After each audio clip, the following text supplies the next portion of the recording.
right. Well, let's see. In the previous lesson, recall that we found out that even kind of a monotonous genealogy can provide some pretty keen insights about the Bible and God's omnipotence and his plan to save us. This week, we move to Nimrod and the Tower of Babel, and then we trace the line from Shem to Abram. So kind of a mixed bag of things this week. And I'll start out by quoting Proverbs 19, which says, there are many plans in the hearts of a man's heart, but it is the Lord's plan that will stand. Well, a few chapters in the Bible illustrate this idea better than Genesis 11. God's in control. Sure, we're recording.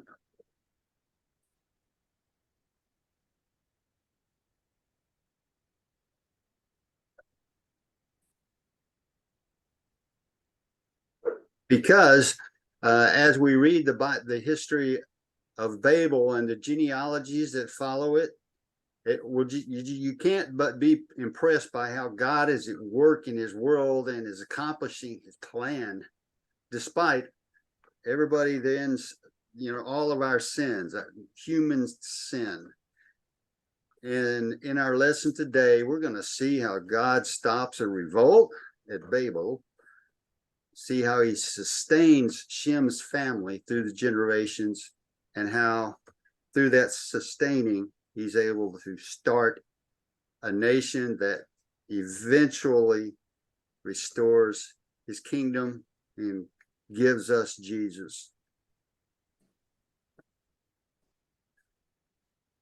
So let's look at how God stops a revolt. This is a pretty familiar story. Even if you've never read the Bible, you've probably heard about the Tower of Babel. And, let's read it using the New Living Translation, and maybe it'll come a little bit more alive for us.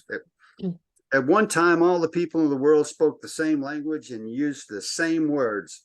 As the people migrated to the east, they found a plain in the land of Babylonia and settled there. They began saying to each other, let's make bricks and harden them with fire. In parentheses, in this region, bricks were used instead of stone, and tar was used for mortar. Then they said, come, let's build a great city for ourselves with a tower that reaches into the sky. This will make us famous and keep us from being scattered all over the world. But the Lord came down to look at the city and the tower the people were building. Look, he said, the people are united. They are all seeking, they all speak the same language. After this, nothing they set out to do will be impossible for them. Come, let's go down and confuse the people with different languages. Then they won't be able to understand each other. In this way, the Lord scattered them all over the world, and they stopped building the city. That is why the city was called Babel, because that is where the Lord confused the people with different languages. In this way, he scattered them all over the world. Let's look at the first few verses of this. Let's recall that it was when the descendants of Adam's good son Seth intermarried with the godless descendants of Cain that God had to finally destroy everything with that flood, and how God nevertheless continued his plan of salvation, through Noah. Well, in this lesson, we're going to find sin entering in yet again, as I mentioned at the beginning, as Noah's descendants commit one of the most arrogant revolts recorded anywhere in the scripture. And that revolt is in the first four verses there.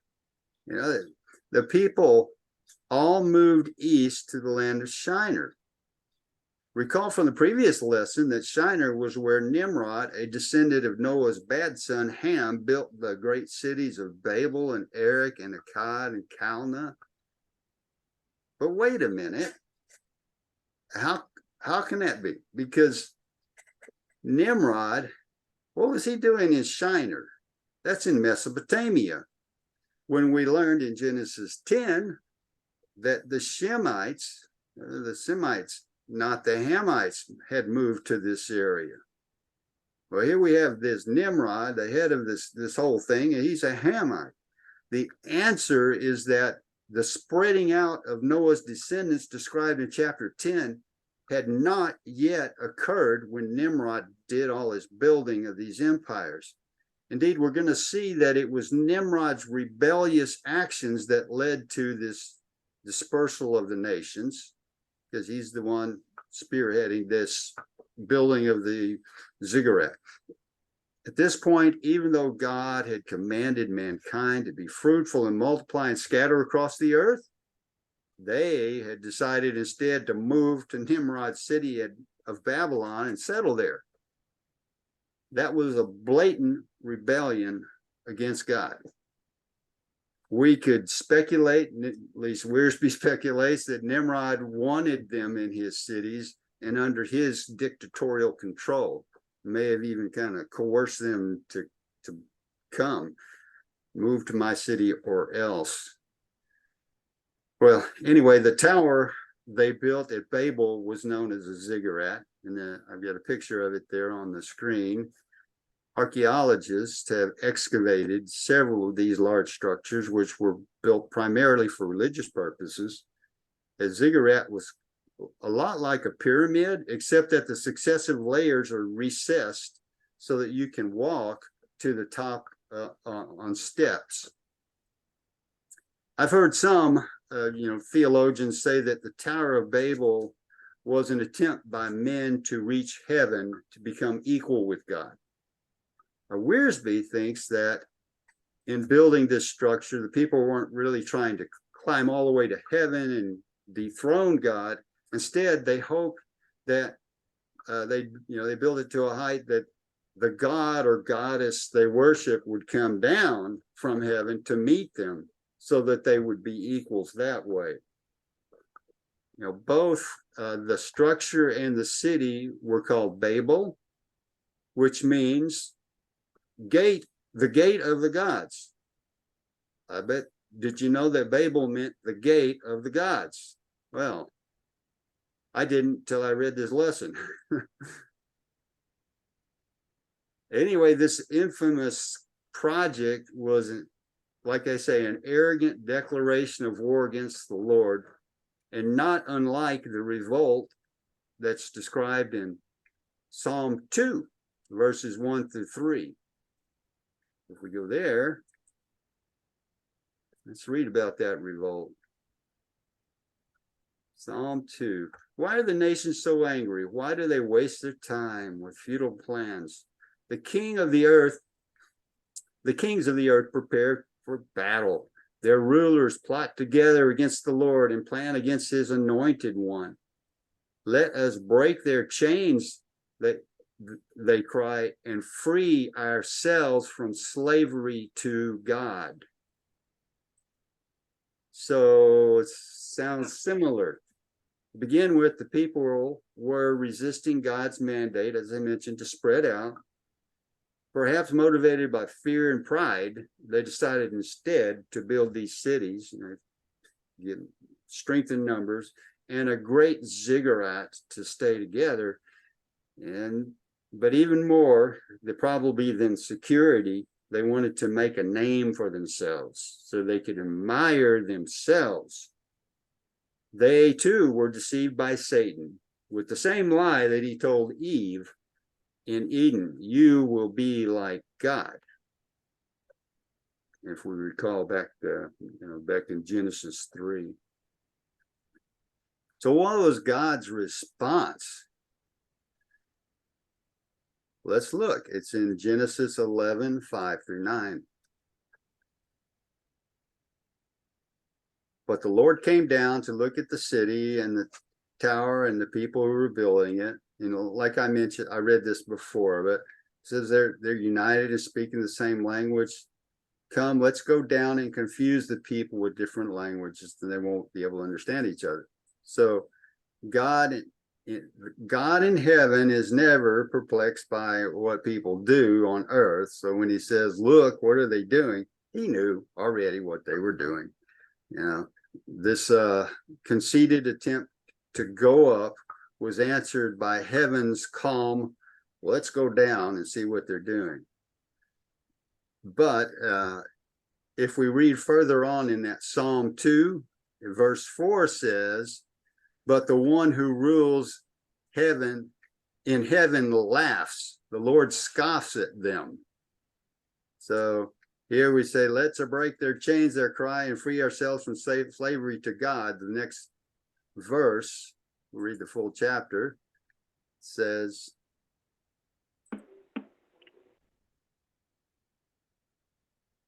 but the one who rules in heaven laughs, the Lord scoffs at them. And then in anger, he rebukes them, terrifying them with his fierce fury. So that's what happens when you try to do that. So that's what God did. He didn't have to really investigate what was going on. He knew this wording. So why do we have these words in the Bible? Well, it's more for our sake, so we could understand a little bit, to dramatize God's intervention. Well, by confusing their language and scattering them all over the earth, God was actually showing mercy, because he spared their lives and gave them the opportunity to return to him. He could have destroyed the builders, their city, and the tower, but he chose to let them live. So this word Babel, I said it meant the gates of the gods, sounds like the Hebrew word Belel, which does mean confusion. So Babel, God played on that, Belel, because of God's judgment. The gates of the gods became the door to confusion. As we learned previously, the word Shem means name in Hebrew. You might or not remember that, but Shem and name are the same thing. Why? Because God promised Shem's descendant Abraham that he would make his name great. He would make him a great name in the world. That's coming up in Genesis chapter 12 when we get into Abraham. So worldly people depend on their own wisdom and efforts, like these guys did, yet they fail to achieve lasting fame under the sun. It goes away. Nobody knows who built those ziggurats. There's a vast difference between mankind's, we will make our name great, and God's, I will make your name great. A lot of people remember Noah. They remember Abraham, but not those guys. So what is our reply? We as Christians. Well, the story of Babel isn't just a part of ancient history. It presents a spiritual challenge to every believer today. Why? Because Babylon eventually became this great city and a great empire. In fact, in 606 through 586 BC, the Babylonian armies attacked and captured the kingdom of Judah, burned the temple and the city of Jerusalem, and took thousands of Jews captive to Babylon for 70 years. God used the cruel, sinful Babylonians to correct his disobedient people in the end, and then he corrected the Babylonians. But it's not really a name that you think highly of, because in Scripture, Babylon is also a metaphor for worldly pride and defiance against God. The Bible contrasts the earthly city of Babylon, which rebels against God, with the heavenly city of Jerusalem, which brings glory to him. That's especially true in Revelation. Babylon represents a world system that opposes the Lord, hates Jesus Christ, and appeals to the baser appetites of human nature. Babylon is the opposite of Jerusalem, the city of the saints. Babylon's kind of what you get when you turn the TV on today, seems like. And look at all of the things that are out there. It seems more like a system that appeals to baser appetites of human nature, hates Jesus Christ, and opposes God. Anyway, in Babel, the people wanted to build a tower to reach up to heaven, but in the Babel of Revelation, it is Babylon's sins that reach up to heaven. Let's look at Revelation 18:5. And we're in Genesis. We're going all the way to the last book of the Bible because it's all connected. For her sins are piled as high as heaven, and God remembers her evil deeds. All right, we'll find out why it's a female in a second. Revelation there prophesies to us that worldwide unity, the worldwide unity that Nimrod desired, he wanted this unity, God split them apart. Actually, that's going to one day be achieved by Satan's godless world system. It will eventually happen, and that's predicted in Revelation. Earthly Babylon in Revelation is called a prostitute, and that's why it's a she. While the holy city from heaven is called the bride of Christ. And that's in Revelation. We can see it several places, but 17:1 verses 1 and 2 is a good place. One of the seven angels who had poured out the seven bowls came over and spoke to me. Come with me, he said, and I will show you the judgment that's going to come on the great prostitute who rules over many waters. The kings of the world have committed adultery with her, and the people who belong to this world have been made drunk with wine and with her immorality. And then later we see that the church is the bride of Christ. Christ has achieved the unity that humanity's grand towers failed to accomplish.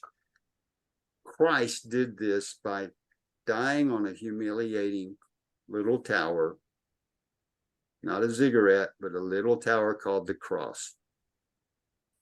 While the world system outwardly produces uniformity, inwardly it tears things apart by controlling people's lives. But the Holy Spirit uses the church to unite people in Christ. How?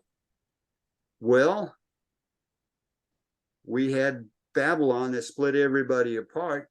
Pentecost is the reversal of Babel.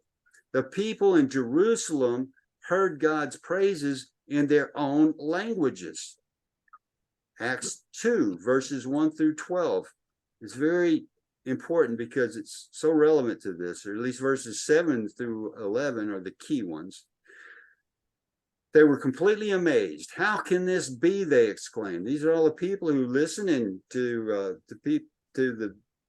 the apostles and those who were in the upper room speaking.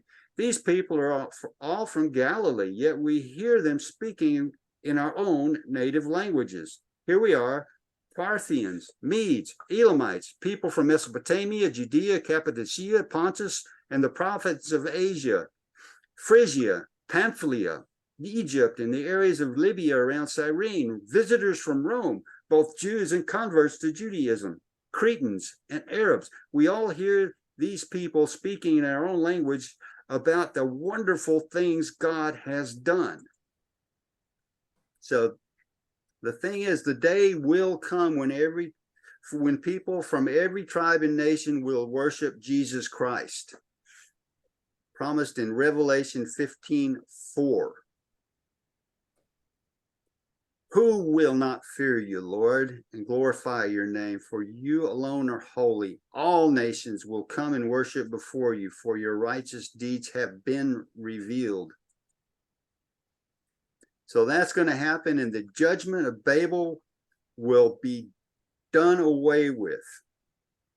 This separation. Zephaniah 3:9 talks about that. Then I will purify the speech of all people so that everyone can worship the Lord together. Each person's got to make a choice. Will we identify with Babylon or with Jerusalem? With the prostitute or with the heavenly bride? Excuse me. Will we identify with the prostitute or the heavenly bride?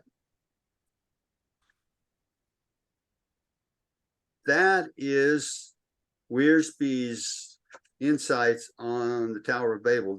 Before we move on, it's a very different subject we're getting into next. Next is about genealogies. But before we do, any comments or questions on what we've just gone over?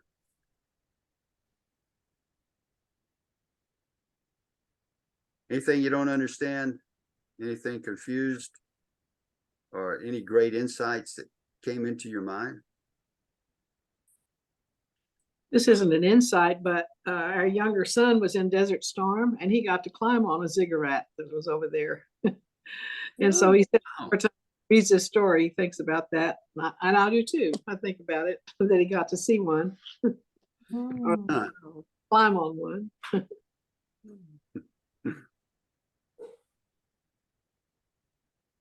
What else? I think this is the first time I've ever read the comparison between the bride of Christ in Revelation to Babylon. I think that's a very interesting and insightful thing. Yeah, it's not only for what they did here with the Tower of Babel, but also, like it said later, they became the people who took the tribe of Judah, the southern kingdom, off, the last of the Jews off to captivity in Babylon until Cyrus came along and let some of them come back and defeated Babylon. But yeah. What else?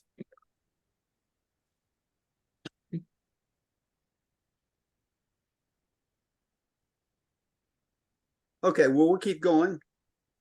Now we're going to go to the Genesis chapter 11, verses 10 through 26. We're going to look at a genealogy. This is the account of Shem's family.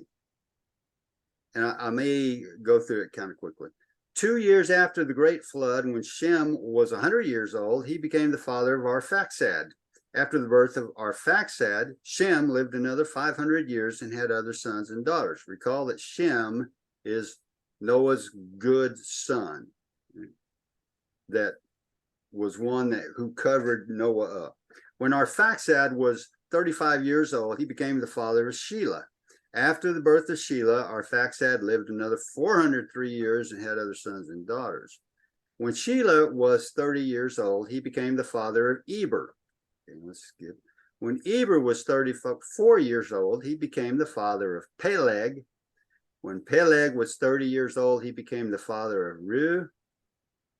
When Reu was 32 years old, he became the father of Serug. When Serug was 30 years old, he became the father of Nahor. When Nahor was 29 years old, he became the father of Terah. And after the birth of Terah, Nahor lived another 119 years and had other sons and daughters. And then after Terah was 70 years old, he became the father of Abram, Nahor, and Haran. So there's Mr. Abraham there for his name changed. So that was a list of from Shem down of this family tree. So recall that way back in Genesis 3, God had made a covenant that he would send a redeemer, the seed of a woman, who would defeat Satan, and bring salvation. Satan would bruise his heel. He would crush Satan's head. And that was going to come from the seed of the woman. That was the first real covenant. Noah's prophecy also revealed that God would bless the world through the line of Shem, who was the Semite ancestor of the Hebrew people. Shem was the ancestor of all the sons of Eber, of course. So Genesis gives us actually two genealogies of Shem. If you recall last week, there was a brief genealogy of Shem in verses 10, 20, in chapter 10, we'll just say. And now we have this one we just read. The first one lists all 5 of his sons and 5 of his grandsons, focusing on the descendants of Arphaxad, which was Shelah, Eber, and Eber's 2 sons, Peleg and Joktan. Okay, so it was more a broader one. The genealogy in chapter 11, well, the one in chapter 10 stopped at Peleg. This one picks up at Peleg and takes us all the way down through Abraham. And then recall yet another genealogy back in chapter 5 that went from Adam all the way through to Noah. And the one then in Noah's goes from Noah's son Shem to Abraham. So we have a complete genealogy between Genesis 5 and chapter 11 here, from Adam all the way through down to Abraham. So note that the people listed in this week in Genesis 11, 10 through 26 didn't live as long as the people in the genealogy in chapter 5. Yet they got kind of successively shorter in how long they lived. This list begins with Noah's 950 years and shrinks down to Nahor's 148 years, demonstrating, according to Wiersbe, that how the post-flood generations experienced the consequences of sin on the human body. Well, the important thing about this long genealogy is that it's showing in a record the faithfulness of God in watching over his people and fulfilling his promises. What it to us is only a list of these names, people, maybe it's for Bible trivia classes or something. No, that's not all they are. They also represent a bridge from Noah's prophecy about Shem to God's call of Abraham. God uses people, all those people in that genealogy, to help accomplish his will on earth, even though, they were very fragile. And even though we are very fragile and not always obedient, God finds a way to use us. And he will and does build bridges and keeps his covenant promises going. So in the on the screen down at the bottom, you see this, it's kind of dark, this bridge. That is a bridge over the Neches River called the Rainbow Bridge. The reason I know it is because when I was a little boy, before we moved up to the Panhandle, I lived in Port Neches, which is near Beaumont, way over there, near the border between Texas and Louisiana. And I lived about 3 blocks from the Neches River. And if you're like an 8 to 10-year-old kid, that is like paradise. You go down to that river and you can go crabbing, you can do all sorts of fun things. And but all I had to do is look down the river a little bit and I saw that big bridge. And I was terrified of that thing because it's so tall and so narrow. We'd have to go on it once in a while to get over to the other side, and it always I just closed my eyes as a kid. Anyway, that is a bridge, and I thought that'd be a good way to represent and remind us that God builds bridges in everything he does. Any comments or questions about this genealogy before we start looking at kind of a retrospective of this, what we've done so far? This made me think about my grandfather, who would, every time when I was a teenager, I would tell my grandparents about whoever it was I was interested in. And his first question was, well, what is his family like? And I think, well, what does a family have to do with anything? You know, when you're young, you don't realize those kinds of things, but God works through families. Like he said, you know, he would bless people to the, everybody quotes the thing about cursing folks after, you know, so many generations, but it follows by saying, but his love goes on for many generations. And it is true. And we've kind of forgotten that with our this time where people have moved so much and had so much turmoil in their lives, but if the family hangs together and follows the Lord, it makes a world of difference, you know, and Certainly does. the Bible shows that right there, you know, from Shem to Jesus, really, ultimately. Absolutely. Yeah, it really does go all the way to Jesus. Sorry for playing with the camera there. I like that. I like that. And it tells us maybe when our daughter comes back with somebody, we that's a really good question to ask. What's the family like? You know?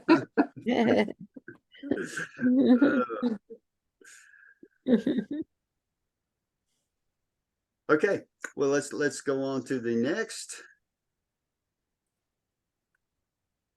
Where we have God starting a nation. This is Genesis 11:27 through 32. Not too many verses, but family of Terah. So it's transition from the genealogy to a more detailed description of what's going on, of just a narrative. This is the account of Terah's family. Terah was the father of Abraham, Nahor, and Haran was the father of Lot. But Haran died in Ur the Chaldeans, the land of his birth, while his father Terah was still living. Meanwhile, Abram and Nahor both married. The name of Abram's wife was Sarai, and the name of Nahor's wife was Milcah. Milcah was the sister of Iscah. And Milcah and her sister Iscah were daughters of Nahor's brother Haran. But Sarai was unable to become pregnant and had no children. One day, Terah took his son Abram, his daughter-in-law Sarai, his son Abram's wife, and his grandson Lot, his son Haran's child, and moved away to the Ur of the Chaldeans. He was headed for the land of Canaan, but he stopped at Haran and settled there. Terah lived for 205 years and died while still in Haran. So Genesis, just taking a step back where we are, we've just transitioned a major transition in Genesis. Genesis 1 through 11 up to this point is a record of 4 key events: the creation, the fall, the flood, and then this judgment at Babel. The rest of Genesis, verses 12 through 50, is a record of the lives of 4 men in succession, you know, each one the son of the other: Abraham, Isaac, Jacob, and Joseph. And in Genesis 27 through 32, 5 people stand out: Abram and his wife Sarai, Terah, Abram's father, Nahor and Haran, who were Abram's brothers. And so that's what we saw there. And if we look at it in terms of Wiersbe's partitioning of the book of Genesis, we are near the end of Be Basic, chapters 1 through 12, and then we'll pick up Genesis 12 through 25 with Be Obedient, and that's only about Abraham. And then we go from there to Genesis 25 through 50. The rest of the book is we're going to study Isaac, Jacob, and Joseph eventually in that book. This is an anonymous Russian 11th century painting of, it's called Sunday of the Holy Fathers. At least that's what Google Translate told me it was when I translated the Russian name, the Cyrillic. Anyway, these are the three, I'm assuming Abraham, Isaac, and Jacob, all standing there.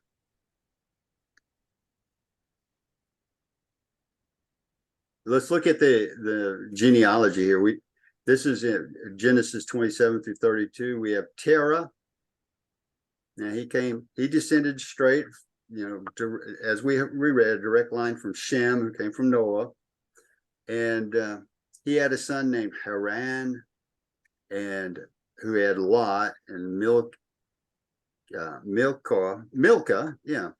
And then he also had Nahor, and you see a lot of Nahor in the rest of Genesis. And he had a son, Abram. Okay, so Abram, okay, we go a long way, but maybe I won't get into that too much. But Abraham had married Sarai. Later, Sarai gave him Hagar, so that he could have a son, and that was Ishmael. And then they became the Ishmaelites, became Arabs, 12 tribes. Anyway, the main thing that happened was finally Sarai birthed Isaac. He married Rebekah, who was Nahor's son Bethuel's daughter. And they, of course, had Jacob. Isaac had Jacob and Esau. Esau founded the Edomites. And then Bethuel also had Laban. So this Laban character is seen a lot in the rest of Genesis. And he had two daughters, Leah and Rachel. And you probably know that Jacob married both of them because Laban made him, pretty much made him marry Leah if he wanted to get Rachel. Okay, and then eventually with the two concubines that he gave them, we have the 12 tribes of Israel and Jacob and the 12 tribes. Now, one of these sons of Jacob was Joseph that we just talked about. Meanwhile, back here we have Haran and Lot. Lot tagged along with Abraham all the way to, he was his nephew. If you'll look at it right. And Lot had two daughters, and they founded the Moabites and the Ammonites, who became great enemies of these Israelites.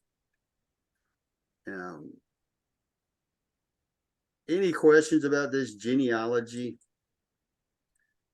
Kind of what do you call it, an eye chart that we will certainly be going through a lot of this in future books by Wiersbe. I just want to give you a feel from Terah on down to the founding of the nation. That's the main point I wanted to make.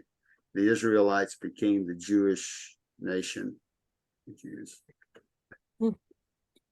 And how old was Abram before he had Isaac? His age? 100 years old, I think. Mm-hmm. That wasn't too old to have a child, actually. Back, like Noah was 500 or many hundreds, but when he had his three. So they're having them. I noticed they're having them a lot earlier, like at age 35. Yeah. But the story leads that he's old to have a child, even at 100. So like I said, as time went on, the age people lived to be kept shrinking and shrinking. Now, Abram, he lived a long time after he had Isaac. for a while. And let's see, Isaac had Jacob, and Abraham, I believe, was still alive. And then, and I won't swear to that. Does anybody know? Was Abraham alive when Jacob was born? I don't know. I believe so. Okay, We'll ask Siri later on. He determines.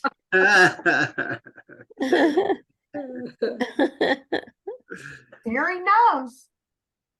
Mhm. You ask Siri and I'll ask Alexa. I can ask Google. We'll see. They agree. Okay. Any other questions, comments? That's a good one. Yeah. Well, you know, in common talk, when you say something is babbling, that means they're just kind of talking without making a lot of sense. Yeah. I wonder, I guess that That- picture, word picture harks back to this story, huh? Mhm.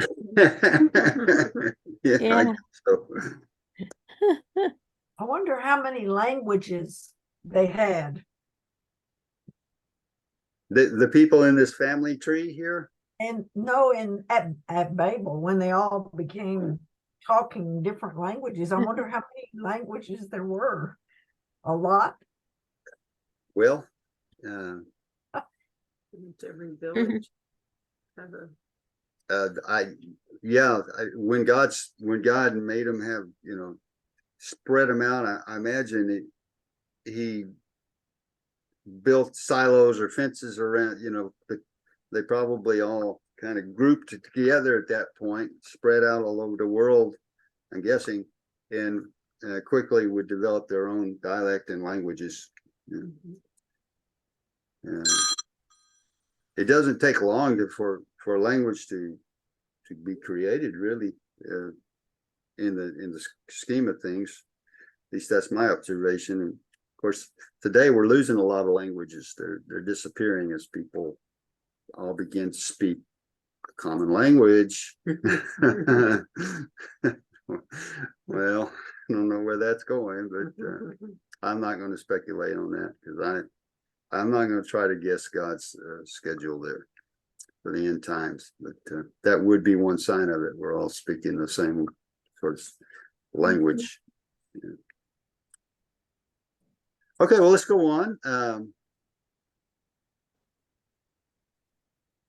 Actually, let's go back here. Just a few comments on this family tree. God's plan was to call a man and his wife, and from them build a family. And from that family, he would make the nation. And from that nation, God would bless all the nations on the earth. From start to finish, it was a work of God's grace. Because when God called Abraham and Sarah, yeah, that's a good point. Where were they? Abraham, Sarai, they belonged to the family that worshipped idols. Up there. What else would they be worshiping? They were there in the land of Mesopotamia. And Sun and the moon. yeah. According to Stephen in Acts 7:2, we can get a little insight into a little bit more background into this. This is when Stephen was making his great speech just before they stoned him. This was Stephen's reply: brothers and fathers, listen to me. Our glorious God appeared to our ancestor Abraham in Mesopotamia before he settled in Haran.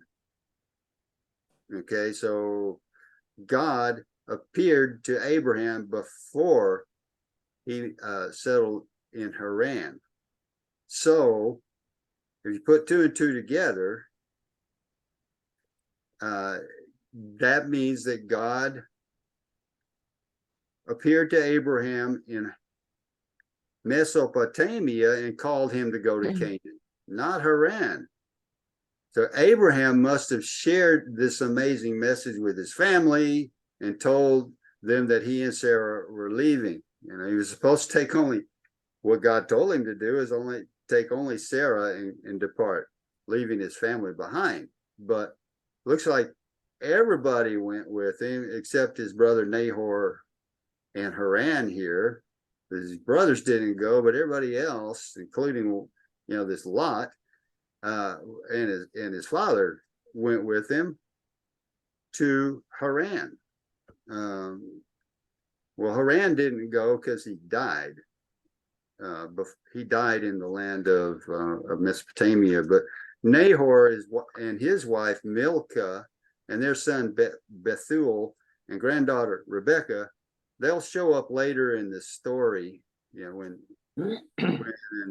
Isaac goes hunting or at least Abram goes hunting for a wife for Isaac through his servant.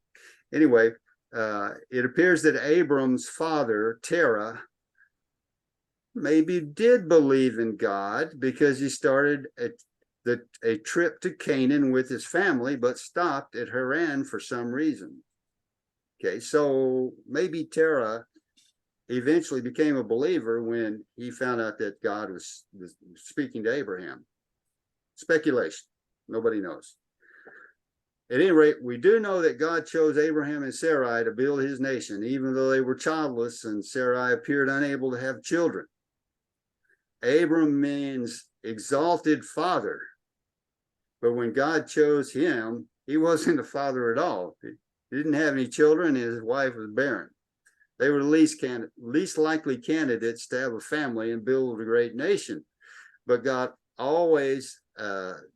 ways are not our ways, and by calling and blessing a barren couple, the Lord more than once revealed his power and greatness and glory. Abraham would be named Abraham eventually, which means not just father, but a father of many nations. Note the contrast between man's ways at Babel and God's calling Abraham and Sarai. See, the world depends on many powerful people to accomplish things like build that tower and corral everybody into the city. But God chose 2 weak people, and they started a new nation that succeeded. So to summarize, the people at Babel wanted to make a name for themselves, but God promised to make Abram's name great instead.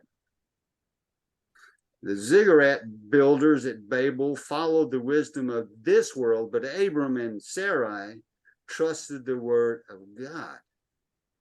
Babel was built by the energy and the flesh and the motivation of pride. But the grace and power of God created the nation of Israel despite human weaknesses. We have lived in a confused world, and we live in a confused world today.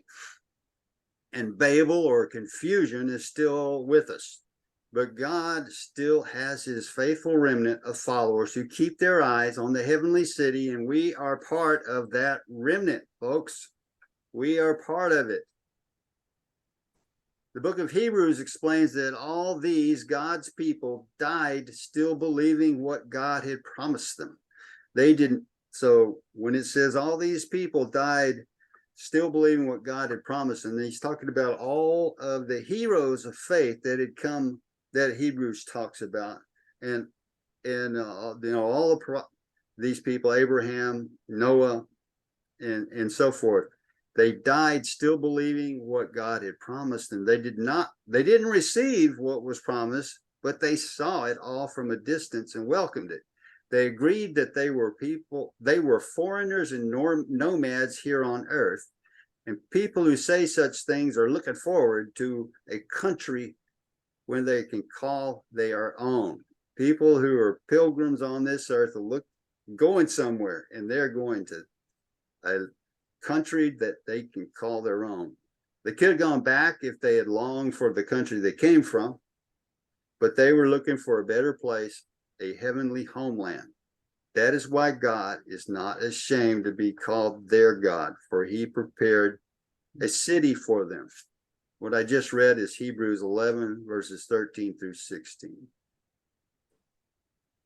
So in summary, a final summary here, we learned today how God stopped this revolt at Babel.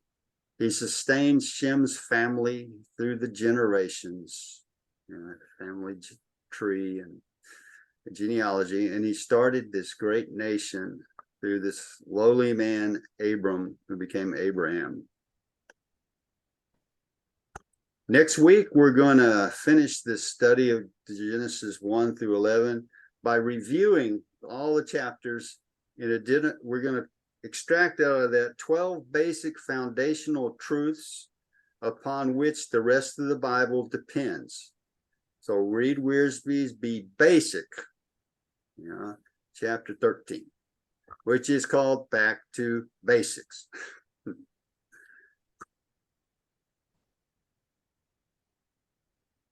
Okay, well, there's some comments. David Robert, I see you there. Welcome. Yeah. Hi. Hi there.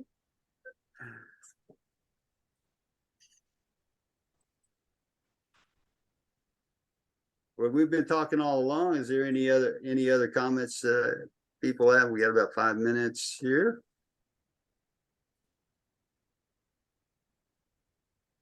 I'm not a student of ancient history, but I'm thinking that Israel must be the only country that can trace its history, its genealogy, back to Adam and Eve. Is that right?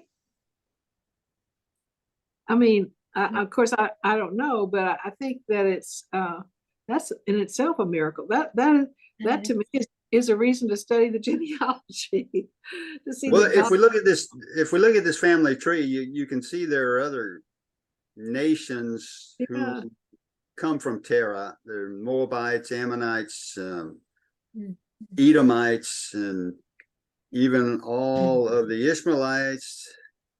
And then we have the whole thing about from Ishmael comes the Arabs and the Muslims.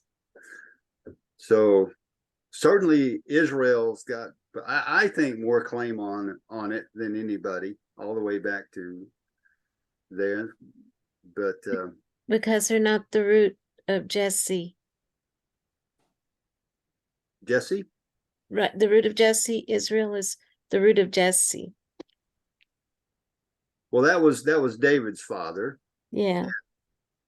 Yeah, so from the stump of Jesse, that says that that Jesus was going to come from David's line, essentially, when he was one of the Israelites. Yeah, goes from the tribe of Judah, which was one of the 12 tribes here. Yeah. What else?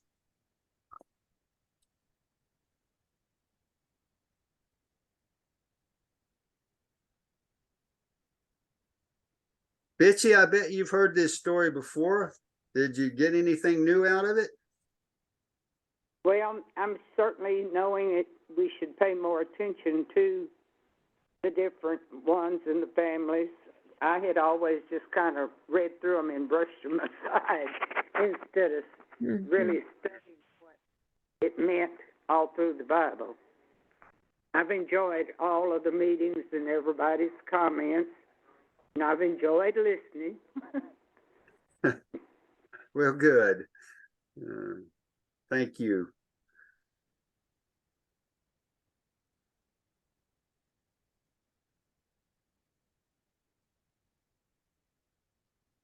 What else? I guess we like everybody who wanted to talk maybe was able to talk along the way. I hope.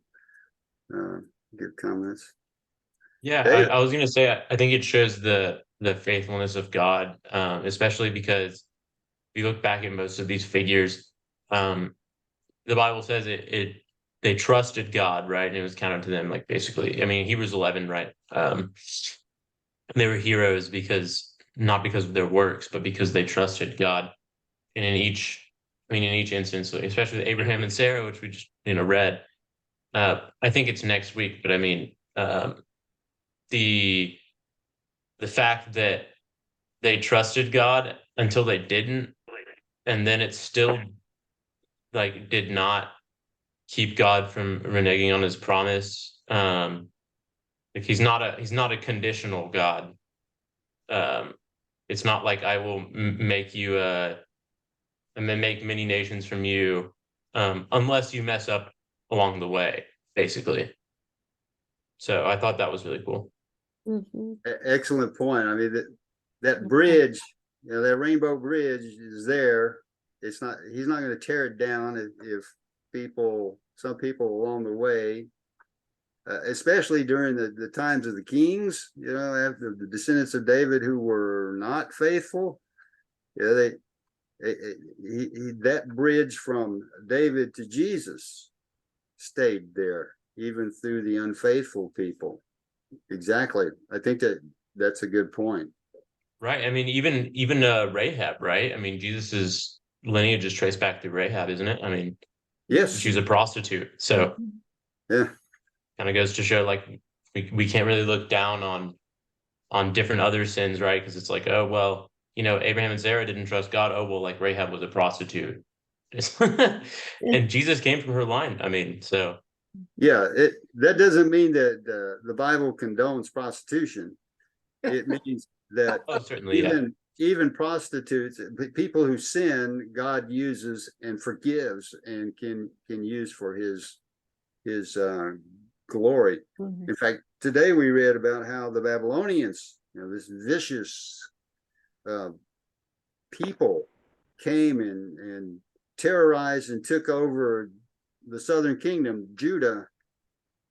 That was in God's plan. God used that to teach the people in Judah a lesson, because they weren't exactly following God very well either at the time. And they were, depending on which king it was, the giving sacrifices of their own children to these false gods and the fire. So God needed to correct things, and sometimes he uses a flood, sometimes he uses Babylon, but whatever it is, whatever's there, God uses it. And I can't understand and explain why he's able to do that when we still have the free choice. And even though Babylon was acting up so much, God was able to use them. And it's what he does so well. That's right. Well, thanks, Dave. Robert. I think he's probably still there. Yeah. Okay. I see him nodding. Thanks a lot for that insight. Anybody else? Oh, we're over. I promised. Okay. Made it. Yes, Linda, go ahead. No, I was just gonna say I have to get off Yeah. now, so. Okay. it's Okay. been lovely. I'll see y'all next week. Okay. Okay. I'll close this with Bye, the prayer everyone. for those who can hang around real quick. Here, let me stop the recording. Feel free to get off.